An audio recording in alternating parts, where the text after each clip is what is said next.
Salam solusi.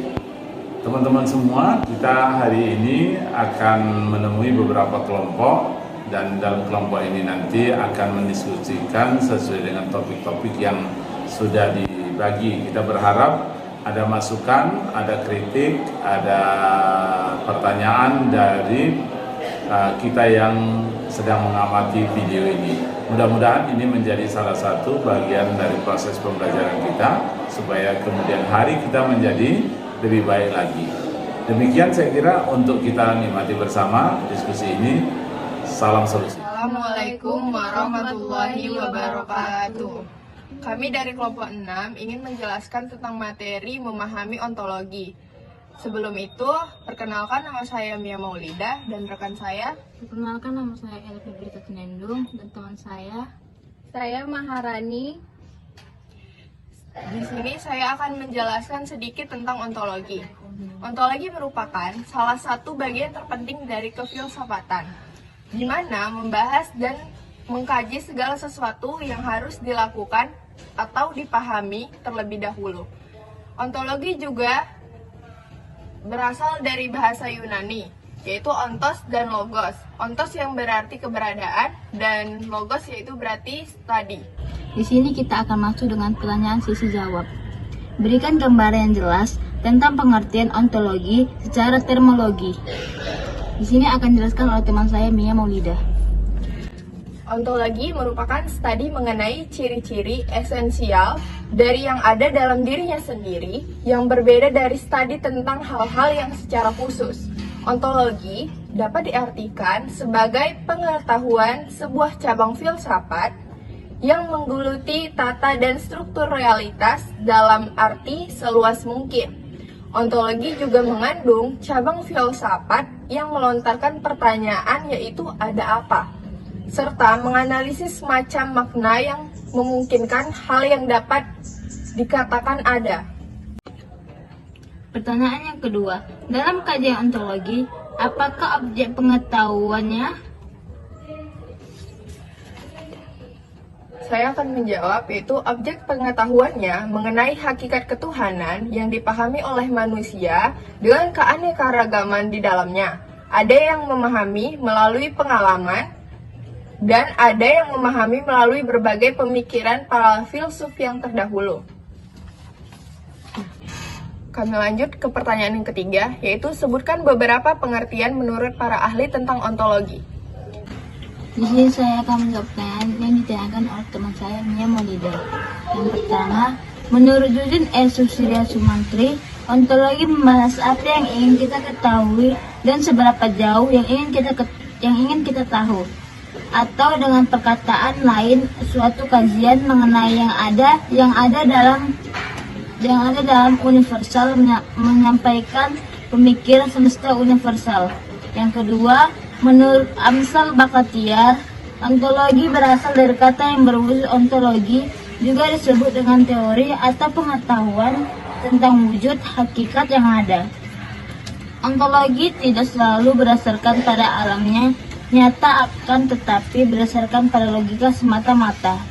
Yang ketiga, menurut Sidi Ghazal, ontologi mempersoalkan sifat dan keadaan terakhir dari kenyataan, oleh karena itu disebut ilmu hakikat yang tergantung pada pengetahuan. Dalam agama, ontologi mempersoalkan tentang Tuhan. Baik, sekarang saya akan membacakan pertanyaan yang keempat, yaitu apa klasifikasi pemahaman ontologi menurut Lawrence Bagus? Baik, di sini saya akan menjawab dengan apa yang kamu pertanyakan. Pendapat Lawrence Bagus mengklarifikasi pemahaman ontologi yang dipahami dalam 3 bentuk. Yang pertama, melukiskan hakikat ketuhanan. Yang kedua, menunjukkan bahwa segala sesuatu tergantung. Dan yang ketiga, menghubungkan pikiran dan tindakan manusia yang bersifat individual dan hidup dalam sejarah dengan realitas tertentu. Lanjut ke pertanyaan yang kelima, bagaimana metode struktur berpikir secara ontologis? Nah, di sini kita akan menjawab pertanyaan nomor 5. Yang pertama, abstraksi fisik. yaitu menampilkan keseluruhan sifat khas suatu objek. Yang kedua, abstraksi bentuk. Abstraksi yang mendeskripsikan sifat umum yang menjadi ciri semua jenis. Yang ketiga, abstraksi metafisik, yaitu menjelaskan prinsip umum yang menjadi dasar dari semua realitas. Nah, Lanjut ke pertanyaannya nomor 6. Sebutkan beberapa asumsi mengenai objek empirimis. Saya akan menjawab pertanyaan dari teman saya. 1. Menganggap objek-objek tertentu mempunyai kesamaan antara yang satu dengan yang lainnya. Misalnya dalam hal bentuk, struktur, sifat, dan sebagainya. 2. Menganggap bahwa sesuatu benda tidak mengalami perubahan dalam jangka waktu tertentu. 3. Determinisme, yaitu menganggap segala gejala bukan merupakan suatu kejadian bersifat kebetulan. 3 bentuk asumsi itu merupakan bagian ilmu dalam perspektif Barat, bagaimana ketiganya merupakan syarat awal dalam sebuah penyelidikan keilmuan. Asumsi tersebut dapat dikembangkan lebih jauh melalui 2 proses. Yang pertama, asumsi harus relevan dengan bidang tujuan pengkajian disiplin keilmuan. Yang keduanya, asumsi harus disimpulkan dari keadaan sebagaimana adanya, bukan sebagaimana keadaan seharusnya. Lanjut ke pertanyaan yang nomor 7. Bagaimana makna dari rasional dan empiris dari dalam 2 bentuk? Coba jelaskan. Saya akan menjelaskan. 1. Masalah rasional. Bahwasannya, dalam sains pernyataan yang dibuat haruslah berdasarkan rasio. Contohnya, makan telur ayam berpengaruh kepada kesehatan. Contoh tersebut dikategorikan sebagai pernyataan yang berdasarkan rasio dan belum diuji kebenarannya, di mana kebenarannya hanyalah diduga semata. Untuk mengujinya, maka dibutuhkan metode empiris, yaitu masalah empiris. Hipotesis mengenai makan telur ayam berpengaruh kepada kesehatan harus diuji kebenarannya dengan mengikuti prosedur ilmiah dengan menerapkan metode eksperimen. Oke, selanjutnya lanjut ke pertanyaan ke-8.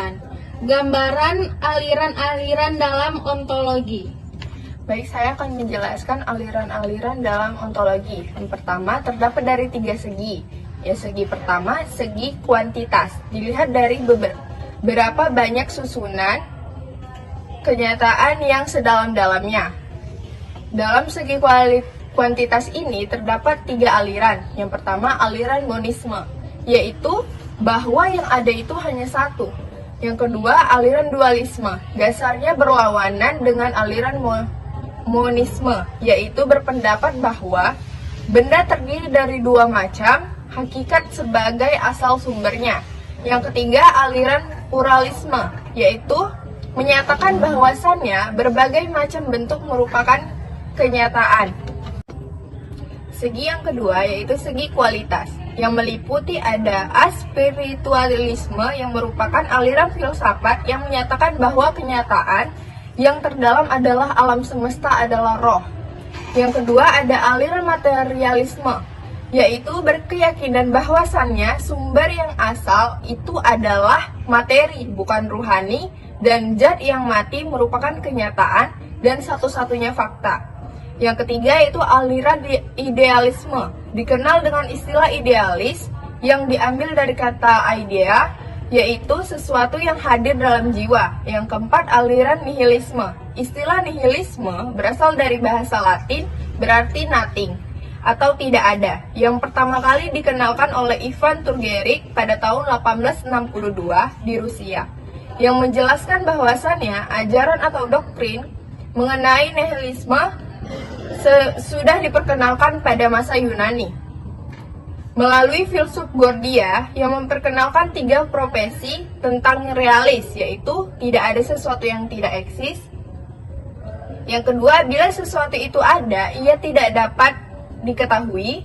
Yang ketiga, sekaligus realitas itu dapat diketahui, ia tidak dapat diberitahukan kepada orang lain. Masuk kepada aliran kelima, yaitu aliran agnosisme. Dapat diartikan yaitu untuk mengingkari kesanggupan manusia untuk mengetahui hakikat suatu benda, baik yang bersifat materi ataupun hakikat ruhani.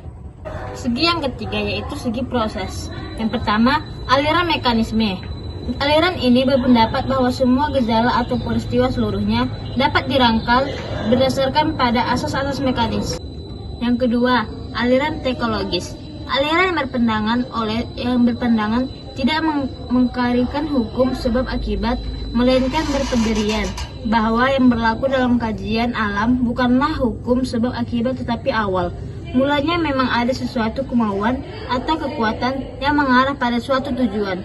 Yang ketiga, aliran vitalisme, yaitu menyatakan bahwa hidup tidak dapat dijelaskan secara fisik kimiawi dikarenakan berbeda dengan segala sesuatu yang tidak hidup.